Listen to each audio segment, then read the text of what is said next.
Well, welcome to BetSafe's Premier League preview for Week 8.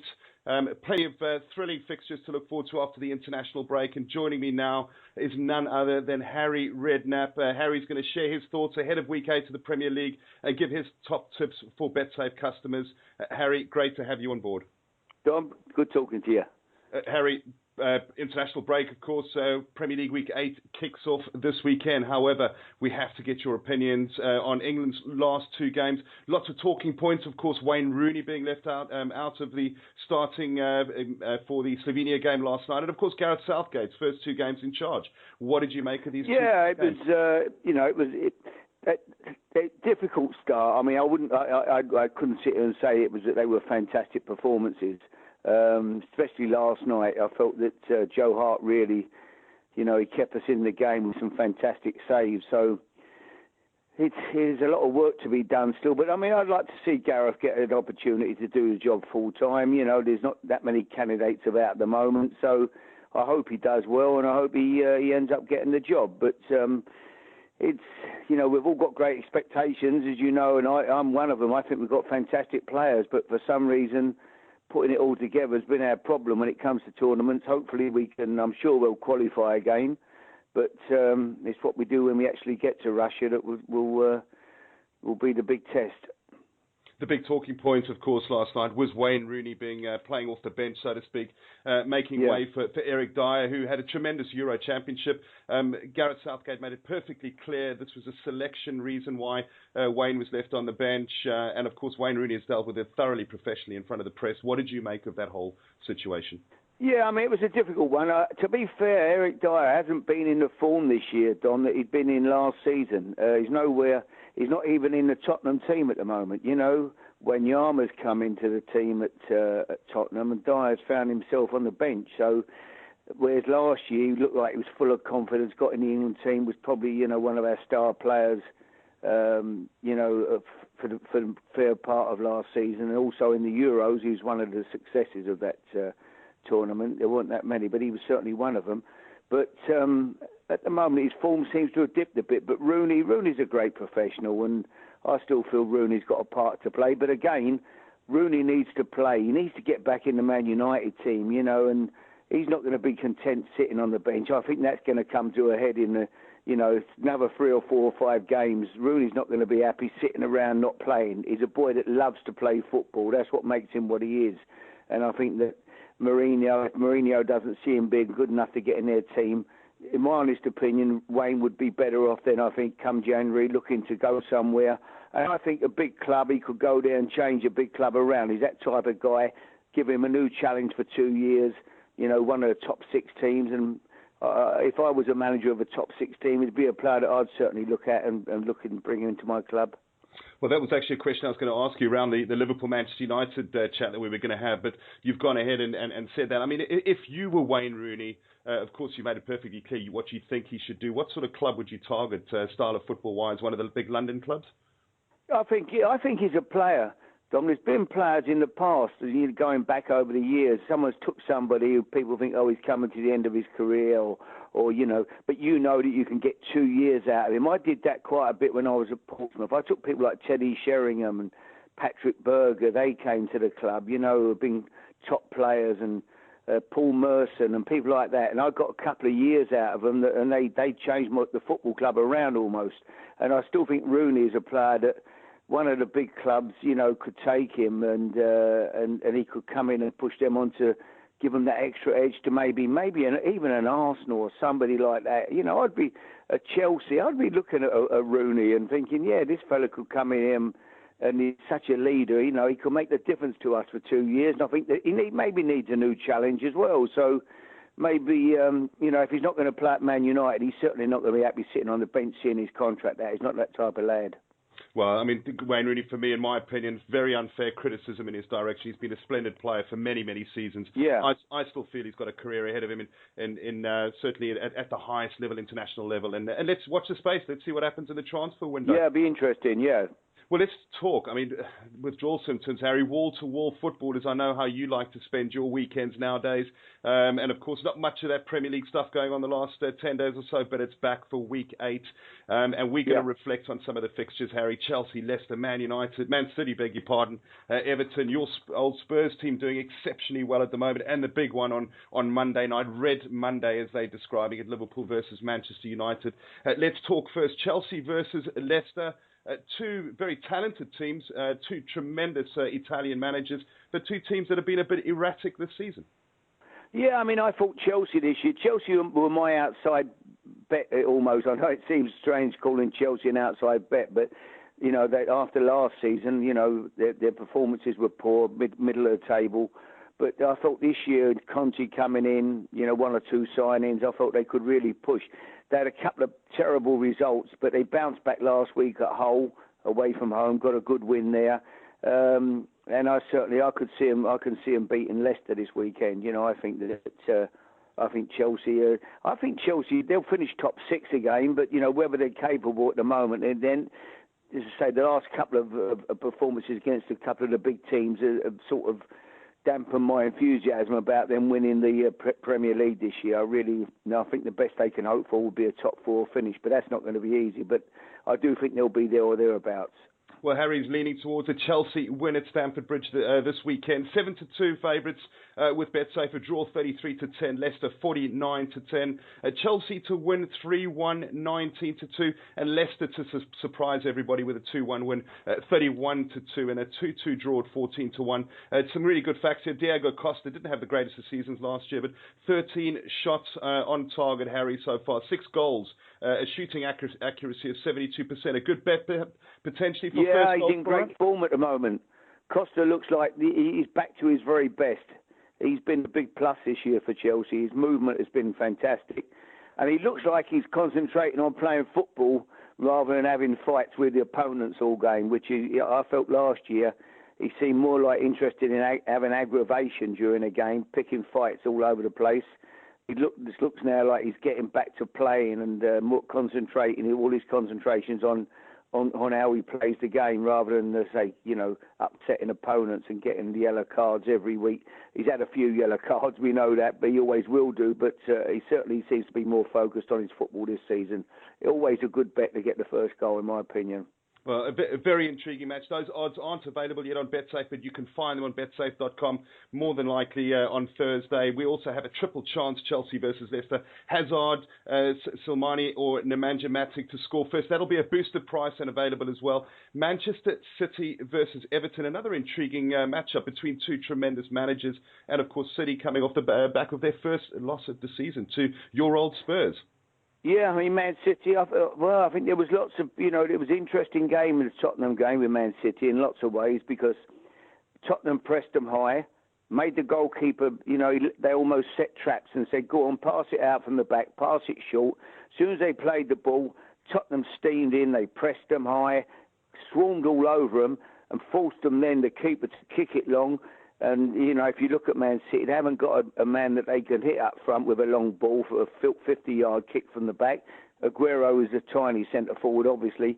So, you know, when it got kicked forward long, Tottenham were winning the headers and regaining possession again. So I think there was lots of things there for other managers to look at. I think this is the way we've got to go. Everybody will be looking at that Tottenham video against Man City and think this is the way to beat them. So I'm sure Everton will be trying to play the same type of tactical game on Saturday against them. But I still fancy Man City. I saw Everton a couple of weeks back at Bournemouth, Dom, and they were very, very disappointing. Bournemouth beat them quite comfortably.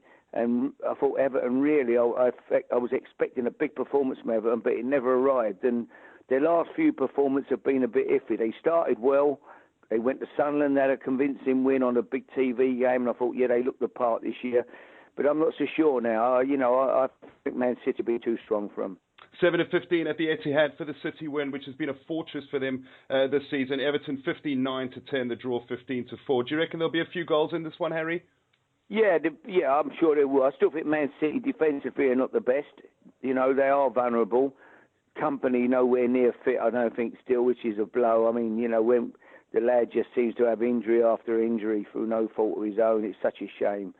without him, they always, and it's a big international week. We've had the internationals. You've got people like Aguero off playing for Argentina, and it's how they come back and how that travel weary they are after these games. They pick up little injuries, the travelling, the tired, a bit of fatigue with that journey. It's a difficult one to call, really. It's which team comes back in the best physical condition. But I still think Man City at home will just have too much for Everton. 7-15 again, just a reminder of that. Over 4.5 goals, 14-5 on BetSafe. City are scoring at the moment a goal every 35 minutes, 16 of those coming from inside the box, 18 goals from 42 shots on target. So despite the fact that there's been an international weekend, there's still going to be the goalkeeper's certainly going to be tested this weekend. Yeah, and I think Aguero's always a good bet. First goal. I think he'll be leading goal scorer this year if he stays fit from injury in the Premier League, and I think he's always the bet for the first goal. Now, here's an interesting one, Harry. Arsenal versus Swansea. Of course, a new manager at the helm of Swansea, Bob Bradley, who's come out with some fighting talk in the press. What do you make of Bob Bradley's appointment? And for those that don't really know too much about him, what do you think he can bring to Swansea City? Well, it was a surprise, Dom. I mean, it was a surprise. Obviously, they've got American owners now as well, which I know they've said, well, listen, that's got to have a big influence on their choice. You don't suddenly go and pluck a manager out, an American guy, unless you've got some American, the American influence at the club. But he's got, he managed the national team, did a good job with them a few years back before Klinsmann came in. So he knows the game. I spoke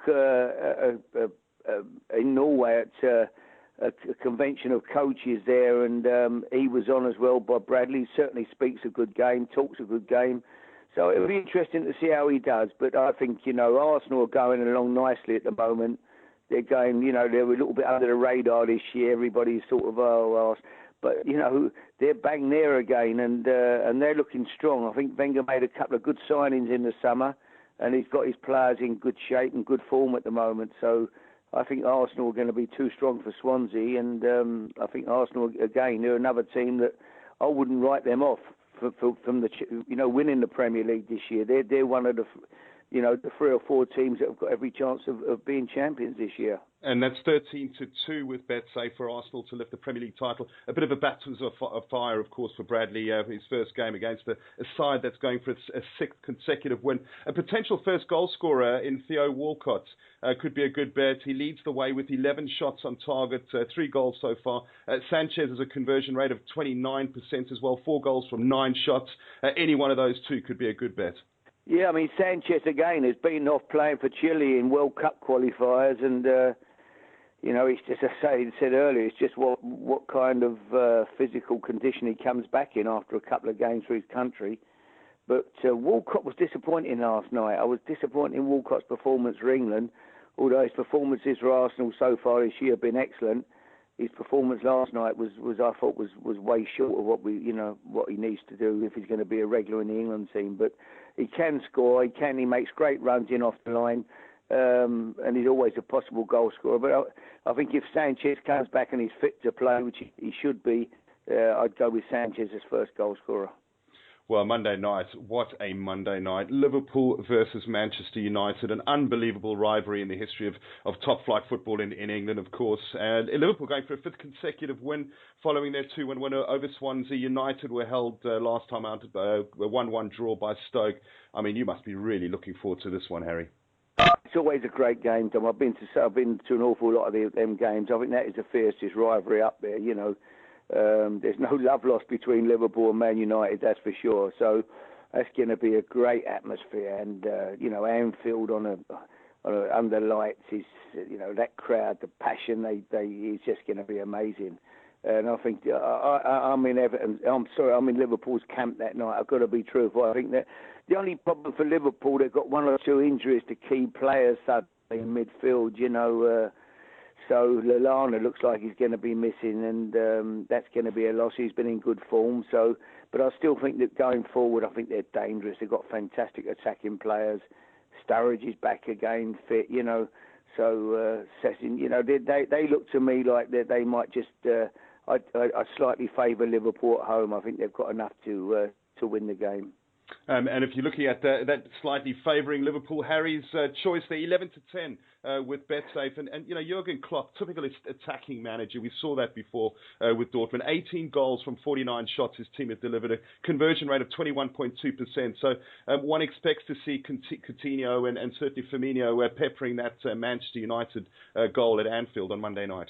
Yeah, they'll come out all guns blazing. Obviously, it's going to be a fierce encounter. I mean, it's the booking market. It'd be interesting to see how many bookings there are in the game, because both teams, the crowd demand so much effort from their players in this particular fixture that that first 20 minutes, the ball will be. You'll need a bucket of water to put the ball in. I think players will be steaming into tackles, and I don't think there'll be an awful lot of football played in that first 15, 20 minutes. It'll be challenge after challenge. Anyone's slightest bit of miscontrol is going to be a tackle flying in, but it will be a great spectacle and a great game, I'm sure, great excitement. I'm really looking forward to that game, but I'm just about favour Liverpool. I think it'll be a tight game, but if I had to put my money down, I think I'll be in Liverpool's camp. Right, I'm going to ask you to put your money down on a potential first goal scorer, and I'm going to run through a couple of names because there's so many shouting out of the potential starting lineups here. Ibrahimovic, of course, a guy for the big occasion. He's proven time and time again. 14 shots on target, 4 goals scored so far in the Premier League. Coutinho, the one half of the Brazilian duo that's playing for Liverpool, 10 shots on target, 3 goals and 2 assists. Firmino has been in tremendous form of recent times, 7 shots with 3 goals.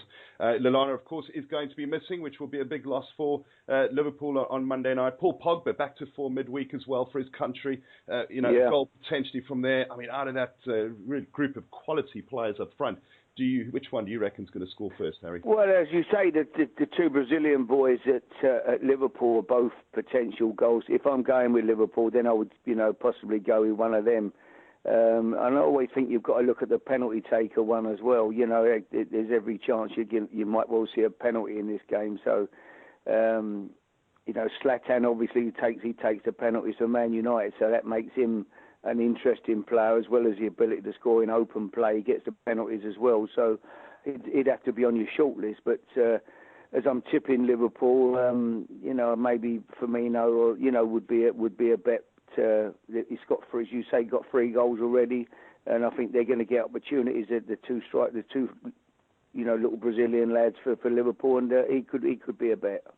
Well, Harry, we're going to focus on one more fixture before we let you go, and of course it has to be your old team, Tottenham Hotspur, currently second, 1 point off the pace. Actually, Manchester City, that unbelievable victory against Manchester City a few weeks back, full of confidence, away to West Brom this weekend. 43-10 for West Brom to surprise your old team. 5-7 for the Spurs win, which for me has it written all over it. But just tell us where you see this Tottenham team currently is at the moment. Yeah, I think Tottenham look excellent, Dom. I mean, they're full of energy. They've got the nucleus of the England team, as well as having, the 2 Belgium central defenders, the French captain in goal. It's a real quality team, and they're full of energy, full of ability. West Brom, Tony will set his team up to be difficult to beat and look to capitalise on set plays and corners, free kicks. That is where they're a danger. They're a big side, West Brom, and he'll feel maybe every opportunity we get to put the ball down and put it in the Tottenham box. That's somewhere where probably they'll look to try to grab a goal. But his first thought will be to keep it tight, not to get done on the break by this Tottenham team, not to overstretch West Brom and leave themselves open. So they're going to be. I think West Brom will be quite conservative in their play, but I do think Tottenham will have too much ability for them and will open them up. Dele Alli, you once told me that if you had a chance to sign Pogba or Dele Alli, you would go for Dele Alli any day. And I've got to tell you, he's been in some superb form this season, Harry. You must be delighted to see that. I think he's fantastic, yeah. He's a fantastic player. Young, still only just 20 years of age, confident, can score, can make goals. I think he's a great all-round player, and I think he's going to be a star for many years to come. I love watching him play, so... Just shows you there are lads down in them lower divisions, Dom. If somebody takes a chance with them, puts them on the big stage. He's come from MK Dons only a year ago, and what a talent. And I'm sure there's lots of other talented lads down there. Put them in a team with good players around them, and you'll see their performances go up. And it's a shame that we don't get more lads from the lower divisions getting the opportunity to play at the top level. Well, Harry, dare I ask, I imagine you're going to be locking yourself away this weekend, engrossed in the Premier League action, with the wife bringing you cups of tea at a regular basis, I assume will be happening? I'm off to West Ham. I'm off to Crystal Palace, West Ham. Okay. I'm going there for the game live. That's Saturday night. So, and then obviously it was Sunday, Monday, locked in the house, as you say, lock me downstairs out the way somewhere and watch the TV, watch the football. It's fantastic, Dom, and so I'm really looking forward to it. Some great games to watch this week. Well, we didn't cover them all, Harry, but you've just mentioned you're off to watch Palace West Ham, and of course a team that you is very close to your heart in West Ham, but obviously one which is very disappointing to see their start to the season. Can they turn it around? Yeah, they can for sure, and they will. But I think it's a difficult game for them at Palace. I think Palace are a dangerous. Townsend, Wilfried Zaha, they've got pace.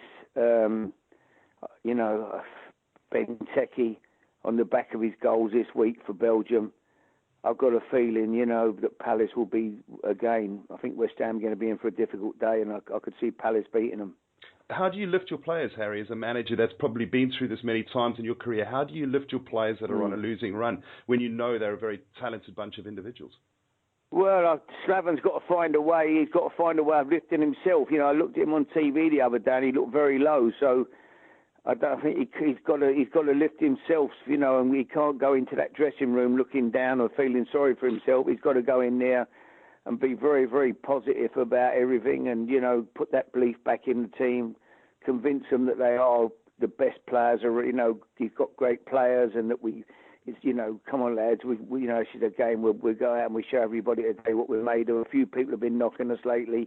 He's got to lift them, and show great belief in them now. That's the key. But he's got to certainly show that positive side to himself as well, because otherwise, I say, if the manager's not up and not positive, then the team are going to struggle. But they will pull out of it, I'm sure of that. But at the moment, they are going through a very bad spell and don't look anywhere near the team they were last year. Well, Harry, we've taken up enough of your time. I said only 10 minutes, but, it's so easy to talk to you and to get your expert opinions, and we're always very grateful. Thanks so much for joining us here at BetSafe. Great talking to you. And have a great weekend of it. Enjoy the football. And you.